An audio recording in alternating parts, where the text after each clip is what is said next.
Hello guys, bio study channel में आपका स्वागत है। आज आप बायोलॉजी कक्षा 12 के चैप्टर 6 के पार्ट 3 में आनुवंशिक पदार्थ की खोज के बारे में पढ़ने वाले हो। रूपांतरीय सिद्धांत के बारे में आज आपको इस वीडियो में मैं समझाने वाली हूँ। रूपांतरीय सिद्धांत जो कि ग्रिफिथ वैज्ञानिक के द्वारा दिया गया। गाइस, मैक्सचर के द्वारा न्यूक्लियन पदार्थ की खोज की गई। न्यूक्लियन नाम दिया गया केंद्रक में मिलने वाले पदार्थ को। मेंडल ने वंशागति के सिद्धांतों के बारे में बताया। आनुवंशिक वंशागति के आणविक आधार की खोज हुई 1926 में। ग्रेगर मेंडल ने, वाल्टर ने, सटन, थॉमस हंट मॉर्गन और अन्य वैज्ञानिकों ने बहुत पूर्व की खोजों के आधार पर स्पष्ट किया कि गुणसूत्र अधिकतम कोशिकाओं के केंद्रक से मिलता है, यानी गुणसूत्र मिलते हैं कोशिकाओं के केंद्रक में। अब प्रश्न उठता है कि कौन सा अणु वास्तव में आनुवंशिक पदार्थ है, कौन सा अणु वास्तव में आनुवंशिक पदार्थ है। और इसी के बारे में ग्रिफिथ ने एक्सपेरिमेंट दिया, रूपांतरीय सिद्धांत इन्होंने प्रस्तुत किया 1928 में। स्ट्रेप्टोकोकस निमोनी बैक्टीरिया के ऊपर इन्होंने प्रयोग किए। उन्होंने प्रयोगों के दौरान एक सजीव के प्राकृतिक रूप से परिवर्तन को देखा। उन्होंने इस प्रयोग में एक सजीव जीव के प्राकृतिक रूप से परिवर्तन को स्पष्ट किया। जो निमोनिया का बैक्टीरिया होता है, स्ट्रेप्टोकोकस निमोनी, यह जो है बैक्टीरिया संवर्धन प्लेट पर जब वृद्धि करता है तो चिकनी चमकीली कॉलोनी व दूसरी सक्ष कॉलोनी, यानी कि एक जो है चमकीली कॉलोनी और दूसरी सक्ष कॉलोनी, रफ कॉलोनी, दो तरह की कॉलोनीज ये बैक्टीरिया संवर्धन प्लेट पर ग्रो करके बनाता है, जिसको हम एस प्रभेद और आर प्रभेद के नाम से जानते हैं। अब देखिए, एस प्रभेद की जो कॉलोनी बनाता है, इस पर श्लेष्मा का आवरण पाया जाता है। एस प्रभेद उग्र प्रभेद होता है। आप सामने पिक देख रहे हो, ये इस तरह का जो पिक है इसका, ये स्ट्रेप्टोकोकस निमोनी बैक्टीरिया का है। गाइस, स्ट्रेप्टोकोकस निमोनी बैक्टीरिया जो कि निमोनिया के लिए जिम्मेदार है, ऐसा बैक्टीरिया ये दो तरह की कॉलोनी बनाता है, स्मूथ स्ट्रेन और रफ स्ट्रेन, जिसको एस प्रभेद और आर प्रभेद कहते हैं।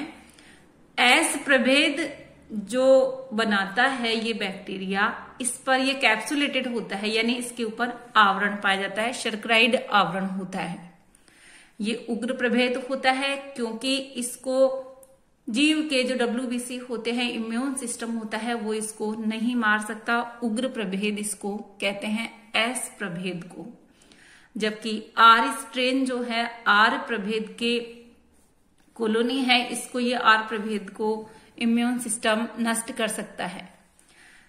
चलिए, इस पर एक्सपेरिमेंट जो है हुआ, वो चूहों में इंजेक्ट करके देखा गया एस प्रभेद और आर प्रभेद को। जब एस प्रभेद को चूहों में इंजेक्ट किया गया तो चूहे मृत हो गए, चूहे मर गए। और आर प्रभेद की कॉलोनी वाले बैक्टीरियाज को जब चूहों में इंजेक्ट किया गया तो ये चूहे जीवित रहे, सरवाइव कर गए। यानी एस प्रभेद उग्र प्रभेद और आर प्रभेद अनुग्र प्रभेद। चलिए आगे देखते हैं क्या हुआ। एस प्रभेद को गर्म करके टेम्परेचर दिया गया और गर्म किया गया, ताप मृत कंडीशन की गई एस प्रभेद की। एस प्रभेद की ताप मृत कंडीशन करने के बाद इसको चूहे में इंजेक्ट किया गया तो चूहे जो है सरवाइव कर गए। ठीक है, बात समझ में आ रही है। एस प्रभेद को जब हीट ट्रीटमेंट दे दिया गया, यानी ताप मृत कंडीशन कर दी गई, तो चूहे सरवाइव कर गए इंजेक्ट करने पर।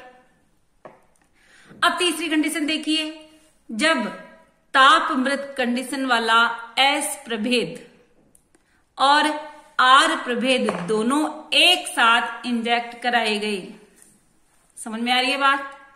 जब एस प्रभेद ताप मृत कंडीशन वाला और आर प्रभेद दोनों साथ साथ प्रवेश कराए गए चूहे में, तो चूहा मर गया। ये ध्यान से देखिए, चूहा मर गया। इसका मतलब ऐसा क्यों हुआ?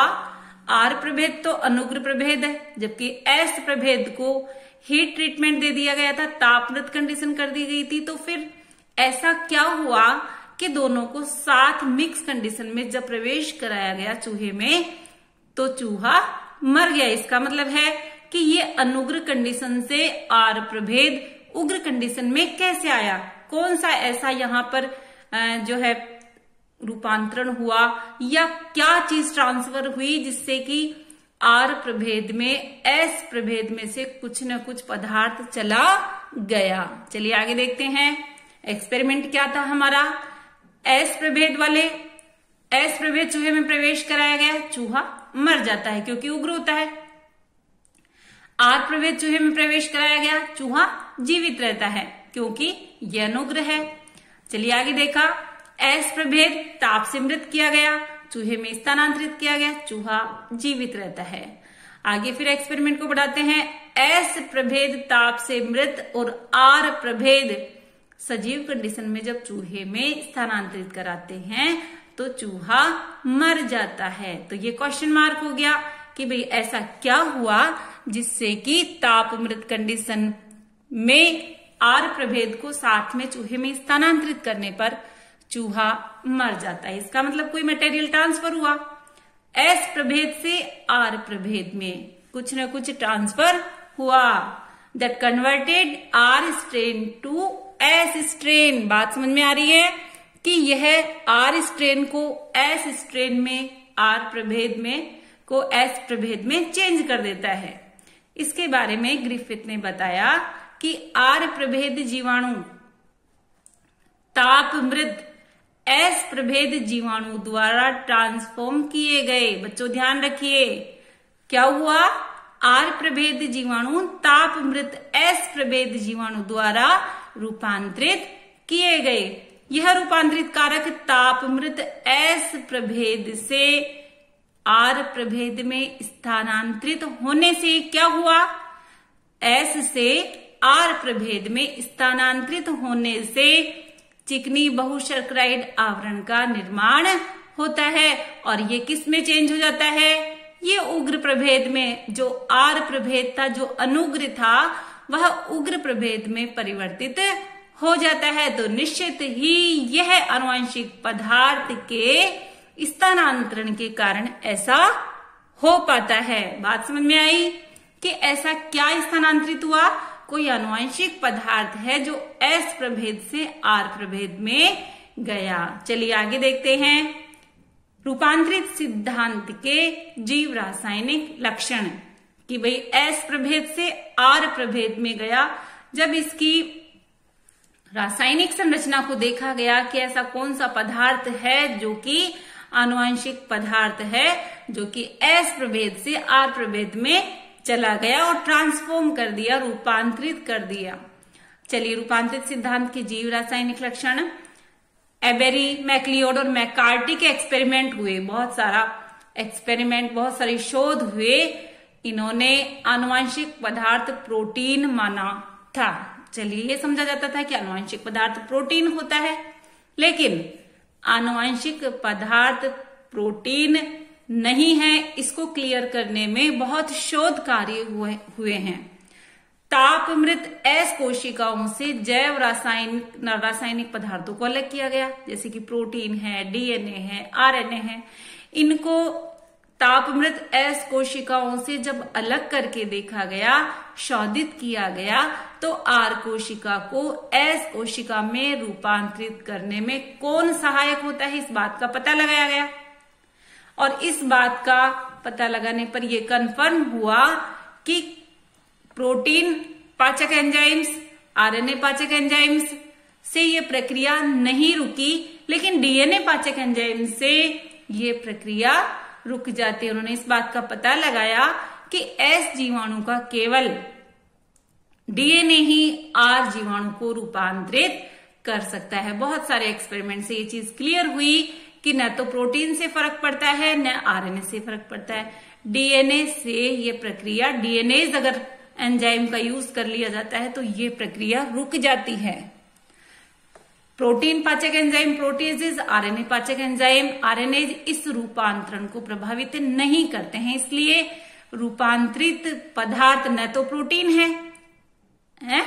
बात समझ में आ रही है कि न तो रूपांतरित पदार्थ प्रोटीन है या आरएनए नहीं है। डीएनए से पाचन क्रिया के बाद रूपांतरण प्रक्रिया बंद हो जाती है।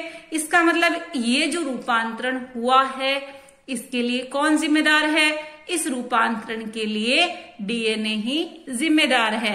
इससे निष्कर्ष निकाला गया कि आनुवंशिक पदार्थ डीएनए है। इससे निष्कर्ष निकाला गया कि आनुवंशिक पदार्थ डीएनए है।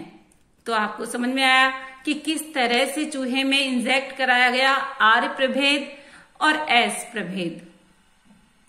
आर प्रभेद जो कि अनुग्र था, एस प्रभेद जो कि उग्र था। लेकिन आर प्रभेद और तापमृत एस प्रभेद दोनों को साथ में इंजेक्ट कराने पर चूहे मर जाते हैं। इसका मतलब है कि एस प्रभेद तापमृत होने के बाद भी कोई पदार्थ है जो कि आर प्रभेद में इंजेक्ट करता है एस प्रभेद, जिससे ट्रांसफॉर्म हो जाते हैं, रूपांतरण हो जाता है। इसीलिए इस सिद्धांत को रूपांतरीय सिद्धांत कहा गया। ग्रिफिथ का यह प्रयोग जो है आनुवंशिक पदार्थ की पहचान के लिए काफी था। हालांकि कई वैज्ञानिक इससे सहमत नहीं थे, लेकिन इस कड़ी में एक बहुत अच्छी चीज सामने निकल करके आई कि आनुवंशिक पदार्थ डीएनए ही है, न तो प्रोटीन है न आरएनए है। ये चीज इससे क्लियर हो पाई। उम्मीद करती हूं कि ग्रिफिथ का ये एक्सपेरिमेंट आपको बहुत अच्छे से समझ में आया होगा। चैनल को सब्सक्राइब नहीं किया है तो गाइस चैनल को सब्सक्राइब करें, लाइक करें, शेयर करें। Thanks for watching.